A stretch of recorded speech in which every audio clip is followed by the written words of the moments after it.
Making headlines this hour. President reaffirms commitment to strengthening the Islamic University of Maldives. President expressed hope that students sitting for O-level examinations will build on the important milestone. Commence operations.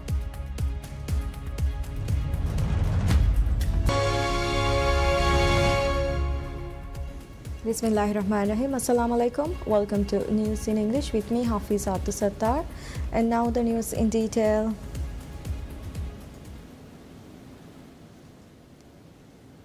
President Dr. Mohamed Moez has expressed hope that students sitting up for the O-level examinations will build on the important milestone and go on to proudly serve the nation.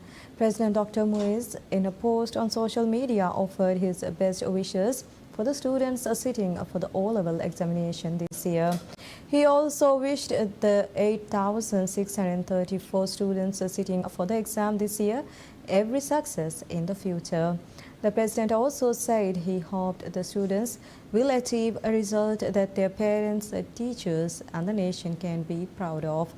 The SSC examination, spanning across 260 centers nationwide, will see students sit the Dibahi and Islam subject first, while the practical component of a few other subjects are ongoing since 2nd April.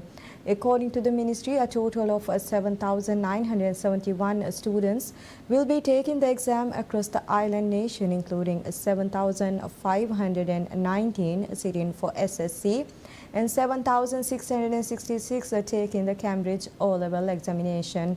The examinations will conclude on 11th June.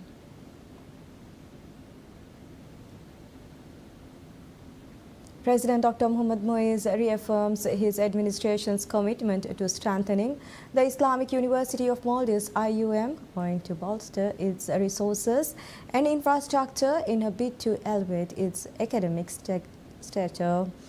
Speaking at the university's graduation ceremony, as the guest of honor, he underscored IUM's critical role in shaping future generations and reiterated his government's dedication to its continued development. Among the most pressing efforts, he noted, is the long-delayed Sanabil project, a Waqf-funded building financed through Sukuk sales. The project has remained incomplete for years, but he pledged to expedite its completion, ensuring its intended contribution to the university's growth.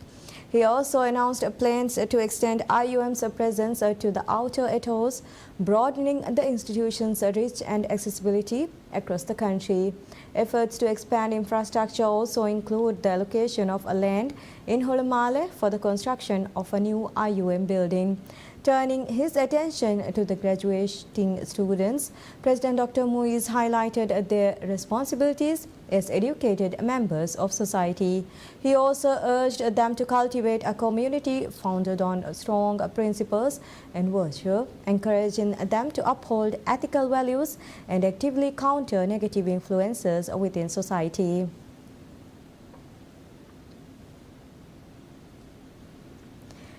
President Dr. Mohamed Moez emphasizes that it is the duty of educated individuals, regardless of their field of expertise, to address societal challenges, asserting that a collective action is a key to resolving these issues and fostering societal reform.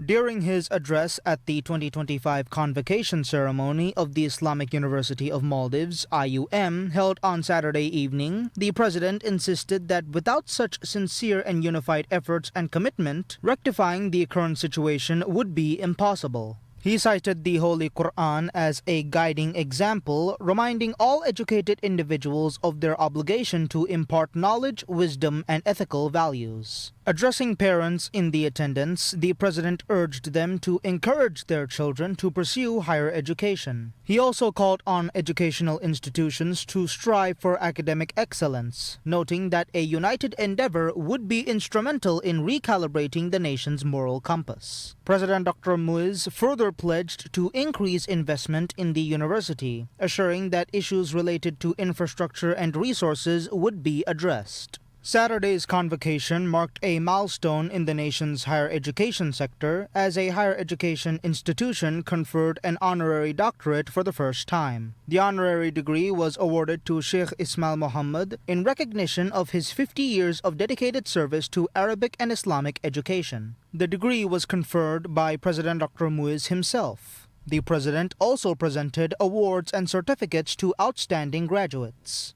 The Islamic University of Maldives was officially established on the 9th of July 2015 following a presidential charter signed by the then president which elevated the former Kulliya to university status. This year, 900 students graduated from this institution. President Dr. Mohammad Muiz appoints Muhammad Mujtaz to the Civil Service Commission (CSC), filling a vacancy left by Ibrahim Rashid's resignation.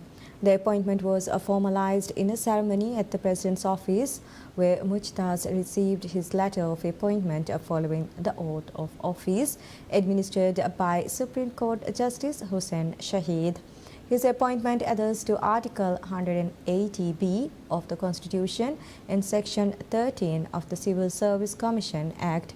A lawyer by training, Mujtaz holds a Bachelor of Law from the Maldives College of Higher Education. He previously served as a Minister of State for Presidential Affairs and was a Member of Parliament for Hanimadu. His government experience extends across various senior roles. Rashid resigned on 11th March amid proceedings by the Parliamentary Committee on Independent Institutions, which had sought his removal over allegations related to recruitment, irregularities and other misconduct.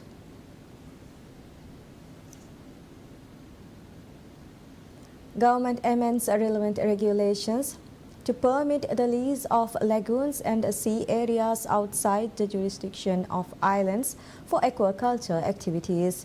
Previously, only uninhabited islands were allocated for aquaculture under the Uninhabited Islands Act. The government is undertaking broader efforts to advance the fishing sector, including aquaculture efforts. Various amendments are being made to existing laws and regulations to strengthen these efforts. In this regard, the Ministry of Fisheries and Ocean Resources has introduced further amendments to the 2020 aquaculture regulations, which allows for lagoons and sea areas which are not under the jurisdiction of any island councils to be leased for aquaculture. According to the amendment, such areas can only be leased to a Maldivian citizen, a private enterprise, a foreign investment company, or a corporate society registered in the Maldives. Under the amended rules, special conditions must be met before area can be approved for aquaculture. The proposed projects for the area must be beneficial to the ceremony, to the economy and the people of Maldives. The applicants must have the financial and technical capacity to carry out the proposed activities. In addition, the area in question must be environmentally appropriate for the proposed work. In an uninhabited is leased for aquaculture under this rule, the minimum land rent will be $0.006 per square foot per annum. The minimum rent for lagoon areas and sea areas not connected to any island will be $0.003 per square foot per annum. With this amendment, the Ministry also has the option to exempt the first 36 months of lease agreements related to aquaculture projects.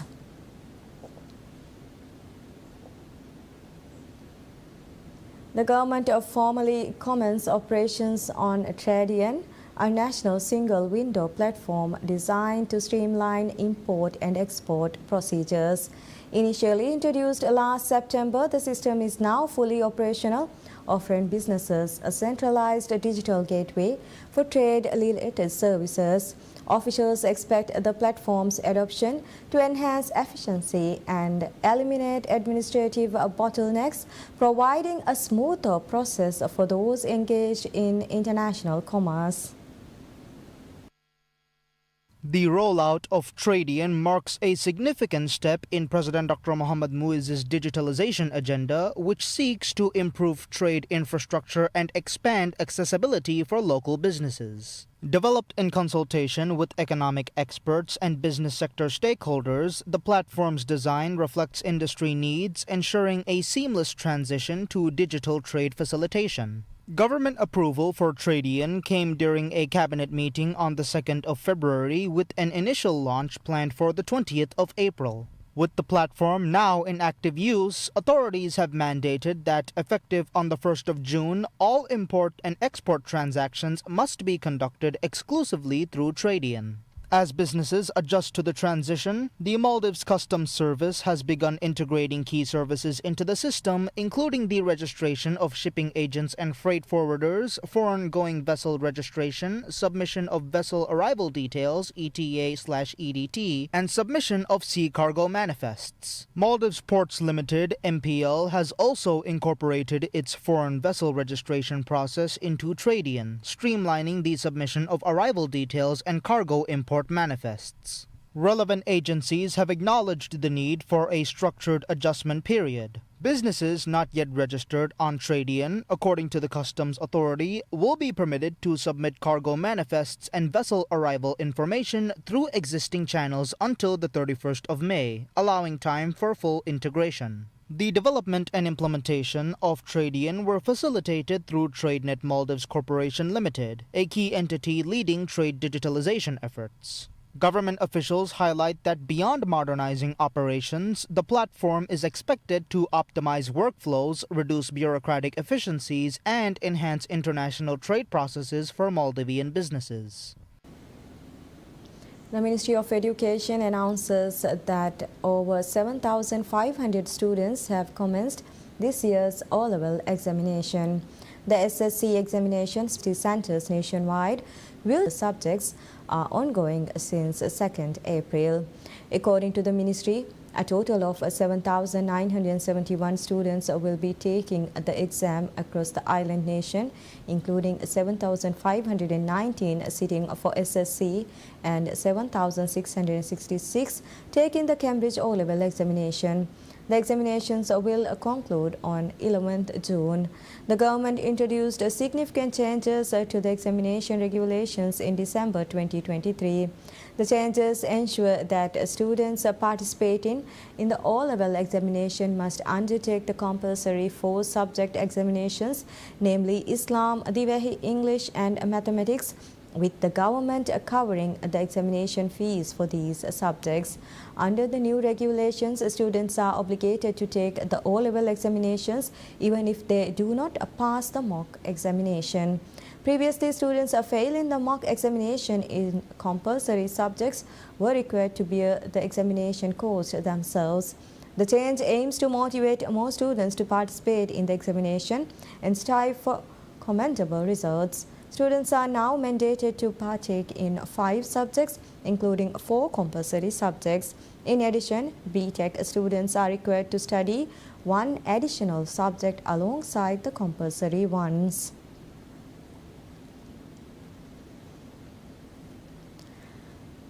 The Ministry of Agriculture and Animal Welfare says that agricultural training is being conducted in 26 islands in the north of the country. The training is being conducted in islands across Halif, Hardal and Shavian atolls under the Maldives Agribusiness Program MAP, jointly implemented by the International Fund for Agricultural Development IFAD and the Maldives government. According to the ministry, the training conducted under MAP has been revised, while the Island Farmers Forum has been initiated and a Farmers Board will be formed among the groups. The ministry added that efforts are underway to expand the program to all inhabited islands across the 3 atolls. MAP is designed to offer support to the government to refine its evolving vision and implement a structured policy and incentive framework for the agricultural sector. It will look to provide investment resources to capitalize on the opportunities existing for sectoral growth, climate-smart technological solutions suitable for the Maldives, which overcome land-soil constraints and mitigate against climate change and which are available globally.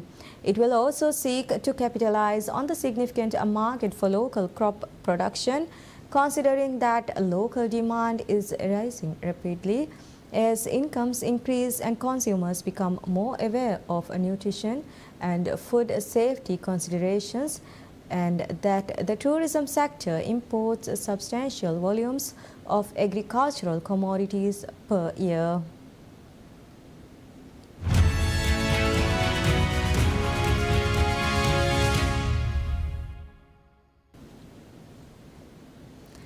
The 13th International Security, Defense and Cybersecurity Exhibition commences at the Baghdad International Fair, featuring international participation, including prominent displays from the United States, China, and Iran.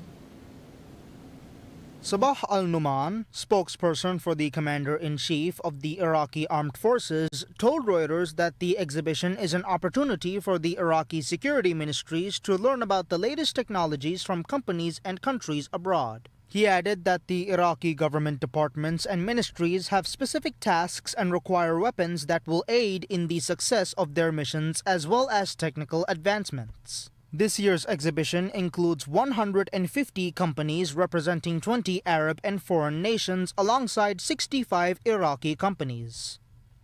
The exhibition presents a platform for exchanging expertise and discovering the latest technology in weaponry, ammunition, and surveillance systems from foreign companies.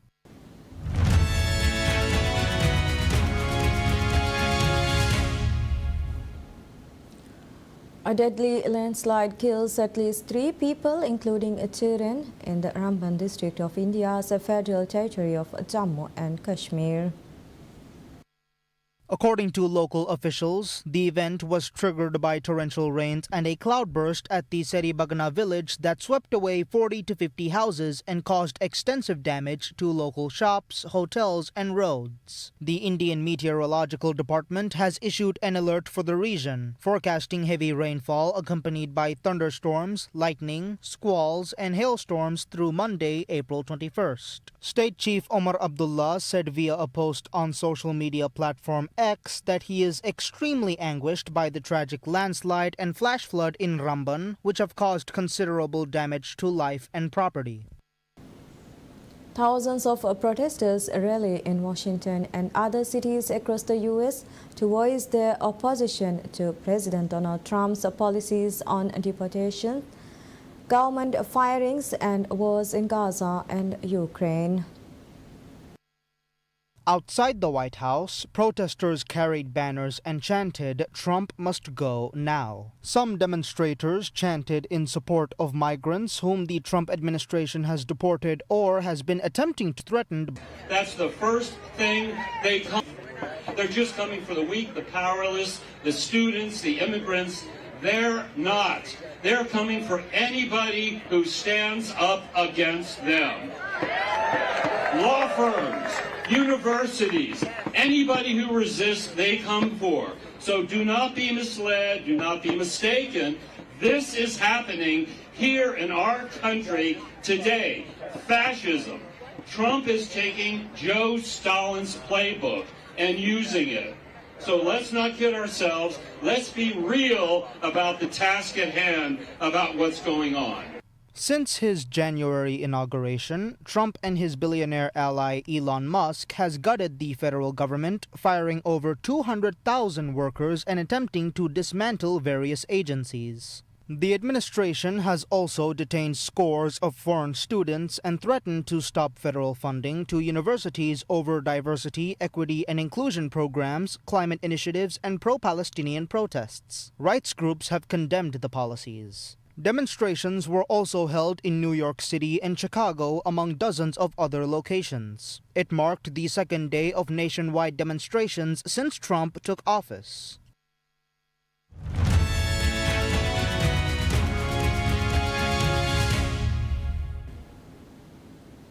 Jaden McDaniels collected 25 points with 9 rebounds and Anthony Edwards added 22 points, 8 rebounds and 9 assists as the visiting Minnesota Timberwolves rolled to a 117-95 victory over the Los Angeles Lakers in the opener of a first-round Western Conference playoff series. Lakers coach J.J. Redick reflected on the game and pointed out that his team was perhaps not up to match the physicality the Wolves brought to the playoffs. Naz Reid scored 23 points and Julius Randle had 16 as the number 6 seed Timberwolves improved to 5-0 in the first-round games over the past 2 seasons. Minnesota shot 51.2% from the floor and went 21 of 42 from three-point range while continuing its success from the end of the regular season, when it closed with a 17-4 record. On an otherwise ideal night, the Timberwolves saw Edwards depart to the locker room late in the third quarter with an apparent left leg injury before he returned in the fourth quarter. Reid was also injured late in the game. Luka Doncic scored 37 points with 8 rebounds, and LeBron James added 19 points for the number 3 seed Lakers, who shot 39.8% from the floor and lacked the energy present after Doncic was acquired in a February trade from the Dallas Mavericks. Austin Reeves had 16 points after a slow start for Los Angeles, which was outscored 25-6 on fast break points and 43-13 in bench points. The Lakers owned the first quarter, taking a 28-21 lead before the Timberwolves took charge in the second quarter to take a 59-48 lead into halftime. Minnesota shot 54.2% in the second quarter while scoring 38 points. The Timberwolves punctuated their second quarter domination when Dante DiVincenzo made a 30-foot three-pointer at the halftime buzzer. The Timberwolves continued their push into the second half, opening on an 11-0 run to take a 70-48 lead less than 2 minutes into the third quarter. He checked back into the game with 10 minutes and 57 seconds remaining in the game. Reid departed with 9 minutes and 26 seconds remaining after taking an inadvertent elbow to the head from the Lakers' Jared Vanderbilt. Game 2 in the series is set for Tuesday, April 22nd at Los Angeles, and Wolves coach Chris Finch remains grounded despite his team's win over the overwhelming favorites in the opener. Meanwhile, Lakers forward James is optimistic over the hosts bouncing back.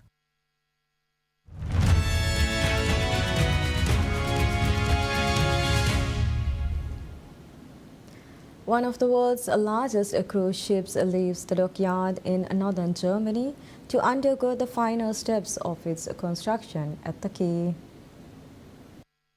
The Disney Adventure is part of the Disney Cruise Line and under construction at the MV Werften shipyard in Wismar. The Disney Adventure is expected to have capacity for about 6,700 guests and around 2,500 crew members. According to the company's cruise advertisement, its maiden journey is planned to start in December from Singapore. The management of the construction is in the hands of Meyer Werft, a Papenburg-based company that also built other vessels for the Disney Cruise Line. The construction of the ship seemed uncertain at times when Meyer Werft filed for temporary insolvency in 2020, when only 2/3 of the vessel was finished. The Meyer Group, however, facilitated a dockyard in Wismar and finished the ship for the US-based Disney Cruise Line. The name was changed from Global Dream to Disney Adventure. A date for the ship's departure from Germany to Singapore has not been yet announced. For its cruises, Disney promises a variety of entertainment themed around Disney's characters and stories. And that's all we have for this hour. Thank you for watching. Wish you all a very pleasant time ahead.